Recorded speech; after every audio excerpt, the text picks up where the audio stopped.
मोहन एक छोटे से गांव का नौकर था, लेकिन उसकी बुद्धिमानी और चतुराई से कोई अनजान नहीं था। वह गांव के सबसे बड़े और अमीर सेठों के यहाँ काम करता था। वह हमेशा अपने काम में निपुण और ईमानदार दिखता था, इसीलिए हर कोई उस पर आंख बंद करके भरोसा करता था। मोहन ने अपनी साधारण सी सूरत और सौम्य स्वभाव से सबका दिल जीत लिया था, पर कोई नहीं जानता था कि उसके मन में एक गहरी साजिश चल रही है। मोहन को अक्सर सेठों के घरों में कीमती रत्न, हीरे जवाहरात और सोने के जेवर देखने को मिलते। उसका मन बार बार लालच में डूबता, लेकिन उसने कभी कोई जल्दबाजी नहीं की। वह धैर्य से सही मौके का इंतजार करता रहा। उसे पता था कि यह काम आसान नहीं है, क्योंकि गांव के अमीर लोग अपने सामान की सुरक्षा के लिए खास इंतजाम करते थे। एक दिन मोहन ने एक चालाक योजना बनाई। उसने देखा कि गांव के सबसे अमीर सेठ, सेठ हरिदास, कुछ दिनों के लिए शहर जा रहे थे। मोहन को सेठ के घर की देखभाल करने की जिम्मेदारी दी गई थी। ये मौका उसके लिए सुनहरा था। उसने सब कुछ अच्छी तरह से सोच रखा था। सेठ के जाने के बाद मोहन ने धीरे धीरे घर के अंदर का जायजा लिया।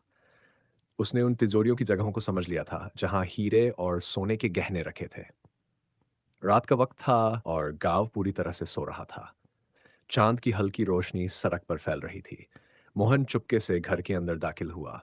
उसे किसी से डर नहीं था, पाई क्योंकि वह घर के हर कोने को अच्छी तरह जानता था। उसने तिजोरी का ताला खोलने में कोई ईजलबाजी नहीं की। उसके पास समय था और उसने अपने शांत दिमाग का पूरा उपयोग किया। तिजोरी खुलते ही उसकी आंखों में चमक आ गई। हीरे और सोने के गहनों खजाना उसकी पहुंच में था। उसने उन सभी कीमती चीजों को एक बड़े कपड़े में बांधा और धीरे धीरे घर से बाहर निकल गया। अब मोहन का इरादा वह से भाग जाने का था। उसने सोचा था कि वह इन हीरों से अपनी पूरी जिंदगी बदल सकता है। वह किसी दूर शहर में जाकर एक नया जीवन शुरू करेगा, जहां उसे कोई नहीं पहचान सकेगा। गांव की सड़क पर जब वह भाग रहा था, उसका दिल तेजी से धड़क रहा था। उसने अपने कंधे पर हीरो से भरा झोला टांग रखा था। वह बार बार पीछे मुड़कर देख रहा था कि कोई उसका पीछा तो नहीं कर रहा। तभी उसने हाईवे पर पहुंचते ही थोड़ा रुककर चैन की सांस ली। वह अब सुरक्षित महसूस कर रहा था। उसने अपने होंठों पर उंगली रखी और खुद से कहा, अब किसी को इस चोरी का पता नहीं चलेगा। लेकिन कहानी यहीं खत्म नहीं हुई। मोहन ने यह नहीं सोचा था कि उसकी चालाकी पर किसी की नजर हो सकती है। गांव के चौकीदार, जो अक्सर रात में गश्त लगाता था, ने मोहन को रात में गांव छोड़ते देखा था। उसे शक हुआ कि मोहन इतनी देर रात को कहाँ जा रहा है। उसने गांव के अन्य लोगों को बताया, और जब सेठ हरिदास अगले दिन वापस आए तो चोरी का राज खुल गया।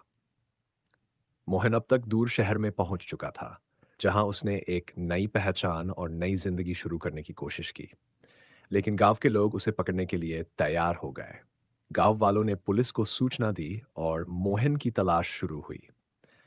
कुछ महीनों बाद जब मोहन को लगा कि अब कोई उसे नहीं पकड़ सकता, पुलिस ने उसे धर दबोचा। उसके सारे हीरे और गहने बरामद कर लिए गए और उसे जेल भेज दिया गया। यह कहानी हमें बताती है कि चाहे कितनी भी चालाकी क्यों न की जाए, सच्चाई और ईमानदारी का कोई विकल्प नहीं होता। मोहन ने सोचा था कि वह अपने लालच से सब कुछ पा लेगा, लेकिन आखिर में उसे अपनी गलतियों का परिणाम भुगतना पड़ा। अगर आपको यह प्रेरणादायक कहानी पसंद आई हो, तो इसे लाइक जरूर करें और हमारे चैनल को सब्सक्राइब करना ना भूलें। ऐसी और भी कहानियों के लिए जुड़े रहें, जो जीवन के असली संघर्ष और संतोष की भावना को सामने लाती हैं। आपकी एक लाइक और सब्सक्रिप्शन हमारे लिए प्रेरणा है, ताकि हम आपको और भी बेहतरीन कहानियां सुना सकें।